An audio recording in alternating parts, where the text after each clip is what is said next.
Hey Siri, what time is it? It's 4:15 a.m. Hey Siri, what's the weather like? It's currently clear and 21 degrees. Today's high will be 34, and the low will be 20. Hey Siri, what's the weather like in Celsius? It's currently clear and -6 degrees. Today's high will be 1, and the low is -7. Thank you, Siri. Don't mention it. So, there's our weather report in Fahrenheit and Celsius. The inside of the tarp has crystal ice everywhere. All crystallized. More on this side than that side because this is the side I'm breathing on. I have to say, this is a complete successful test. My hands with these new gloves, oh, they are so warm. It's like a perfect 80-degree day.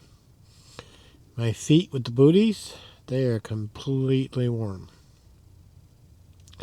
So they've been fantastic. Now all I have on is my nylon pants that I normally wear. And my ankles are partially out, I can tell. They're a little chilly. So if I would have had my long johns on, I would have been perfect. Perfect, perfect, perfect. So this test has gone very, very well. Much better than my 2025 test. And I feel great.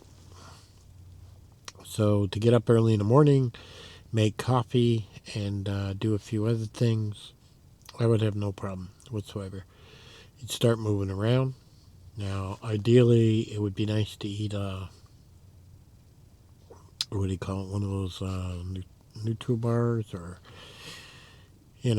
basically to get the belly working and generating more heat. That would be pretty awesome. But I feel great, and I'm not kidding. I feel really good. Um, I don't know how to explain it. Just breathing in the cold air has felt wonderful. I did have, I don't know if it was like a half an hour where my knees were hurting a little bit.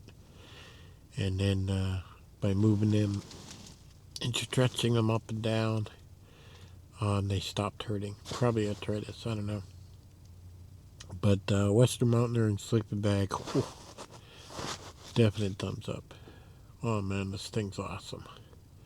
Thermarest pad, again, awesome. The comfort level is, I would say, better than my bed. I mean, with the heat being made by this bag and the pad, love this pillow. I know I've had people say, it looks like it's falling away.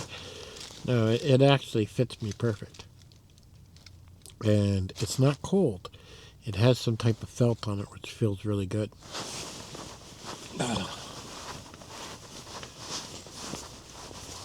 Now, the hat I'm wearing, it's a hat with two eye holes and a mouth hole, which keeps the face really warm.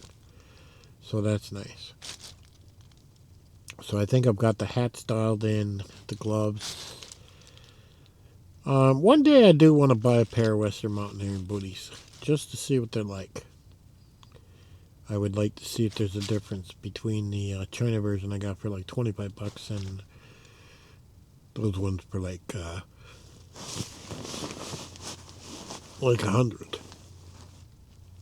So I'm not going in the house. I'm gonna take another, I don't know, another couple of hours, nap a little bit more, and maybe then when I wake up, make a coffee, and just go through the ritual making a coffee to see how that feels, because now I got to take my gloves off, right? And I have to sit up. So all that has to be considered when you're doing this. I've narrowed it down to 2 tarp poles. They're like $50 for 2. They weigh a pound, and definitely came in handy. Now, a lot of people say, well, just go cut a stick in the bush and put it in. Well, as you've seen in the beginning of the series, the tarp had gotten wet from rain, it had stretched, and now that pole I would have cut would have been too short. So now the question is, am I going to be out there at 3 o'clock in the morning trying to find another pole? That wouldn't be a fun time. With these tarp poles, being you just turn them and extend them, it really makes it convenient. It really does. And I've noticed I need two. I have two sets. I have four altogether. But, ideally, you'll run the ridge line, and the ridge line will be on the outside of the tarp, not the inside. A lot of people try to run a ridge line on the inside, and then your tarp rubs on that, and it's very well possible to put a hole in it. Where the tarp has loops on it that it's designed to be on the outside. So if you ran that between two trees and you went for an A-style setup, you don't need the two telescopic poles I have. So why would you carry them? Well, let's say you go into an area and mostly you look up and most of the trees are dead, and it's a dangerous place to set up. Well, you don't want to stay there, so now having two poles on me, these tarp poles, allows me to set up without trees anywhere, and I don't need a ridge line, as you can see from this setup. So that comes in handy. Minimum, you're going to need one, but two's good, I think. I don't think I need four. I don't think I need to carry that extra pound, but this seems to be much better. I carry extra line. I carry extra clips. I carry a little bit of extra stuff I'll go over in another video, I guess.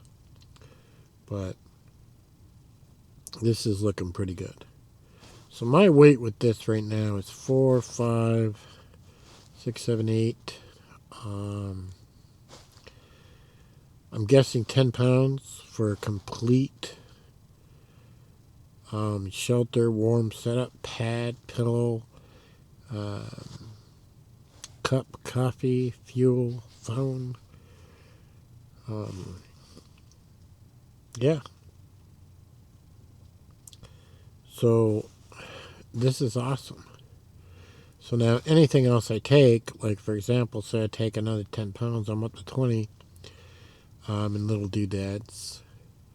Now I don't count the weight on my waist when I put my pack on, where I carry a knife, a titanium shovel, which probably most people have not seen. It came from Russia, and a small hatchet that is handmade that I ordered from a guy on eBay, and it's pretty cool looking, that I got from him. So all this stuff goes on my weight. Now my firearm goes in my chest rig, and in my chest rig I have 4 tourniquets across the front. I have my compass set up inside. I keep it very light inside, not much in there, and I'm kind of spreading the weight around my body on things I need. So my setup's a lot different, is what it is. And of course I walk with a walking stick, which I like to have. It allows me to be more careful. So for example, if I look over a log and I see a snake, I can kind of push it aside, and that's kind of nice too. I've even had some people say, why don't you let your dog just run loose? I don't let my dog run loose because a lot of places I go to, you must have your dog on a leash. And the other reason is I don't need my dog getting into poison ivy or getting into a snake. Poison ivy it grows everywhere in Tennessee. There's even one video I had where I'd gotten poison ivy and didn't even know it. All you gotta do is rub up against it. That's it. And it spreads like wildfire. Took me a couple of weeks to get rid of that. But you only got to do that once, and it'll open your eyes and start being very, very careful where it is, where it grows, what it looks like, and then there's poison oak and other things like that, right? Can you imagine if I set up this tarp setup and inside was all kinds of poison ivy vines growing everywhere, and I ignored them? I mean, what a mess that would be. So, before you set up, okay, it's very, very important you look up, make sure there's nothing going to drop on your head, and you check the ground and make sure there's nothing in there that's going to get you all infected with anything, and then you go from there. So, but it is cold. I'll give you that. The inside is all crystallized. I think this is colder than my last test, but to be honest with you, I mean, I feel great. I'm nice and warm, breathing good. One thing you'll notice about Russia attacking Ukraine, especially right now, they're attacking the power plants and stuff like that. And people have no heat. Nothing. No heat at all. And that's not good. That's not good at all. So, any type of wartime, you know whoever is attacking who is going to remove the electricity, which means factory shut down. You can't make jeeps or tanks or guns or anything. And of course, the people are freezing. So, if you don't have proper setup to endure this type of weather, even if you're in a house, it's not going to be very, very comfortable. Okay. So if you think about it, let's say you go buy a Western mountaineering sleeping bag, it costs $1,000. And you're having a hard time justifying that. Well, not only is the sleeping bag used for camping, like I'm doing right now, but it's also used in case something happens. And I'm really warm. Oh. And you're extremely warm. I don't know. I don't have any problem justifying it. I'm the type of guy that buys once, cries once. So I'll save up for a while and then I'll buy it and I'll say, man, oh man, I hope that was a good buy. And especially when you get into expensive things. But once it's paid and you move on, you forget about it.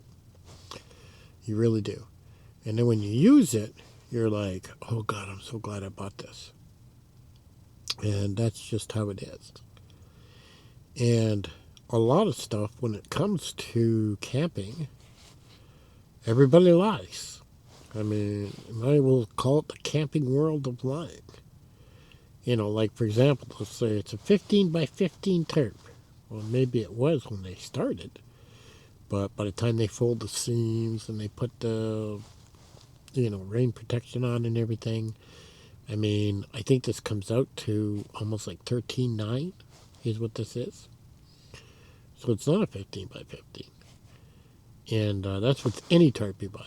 Any tarp you buy does it. It's always not what the size is. It goes down. But it's a square, and that's what I wanted. Because square tarps have more configurations than rectangle tarps. That's something to keep in mind. But, the same thing goes for sleeping bags. Like I have multiple sleeping bags, and some sleeping bags will say good to -20. And I've taken it outside, put it on, sat there for half an hour, and no, wait, that was good for -20. Forget that. All gear, I don't care what they write on that label, has to be tested by you. Even if you go outside for an hour, you know, and set it up and say, okay, so how do I feel? And that is very, very important. And everybody on YouTube swears up and down they got this great get home bag. or the bug out bag or whatever bag they want to say they got. If you're running some piece of shit goddamn sleeping bag, you're going to learn a very important lesson the hard way, and that's for sure. You know, if I could do this without spending $1,000 on a sleeping bag, hell yeah, I'd do that. Why not? You know, you'll see a lot of guys, they'll pile up, 8 feet of friggin' leaves and trees and branches and light a long fire. Hey, knock yourself out. That's work. To me, that's not a good time. You're going to spend 2 hours just trying to prep some place to sleep and hope the heck you put enough insulation down that you're not freezing. And sitting there shivering is not a good day for me, especially the next morning. When you have proper equipment and good equipment, and then you wake up in the morning like I'm doing right now, oh man, you feel good. Okay? You feel wonderful. Hands aren't cold, feet ain't cold, body's not cold. I feel wonderful. Getting up and actually making a coffee, you feel like you want to do it. But if you're getting up severely cold, you're not going to want to make a coffee. You'll pack up and get out of there fast. That's what you'll do. So that's very important. So I'm going to make a coffee, and I'll be back.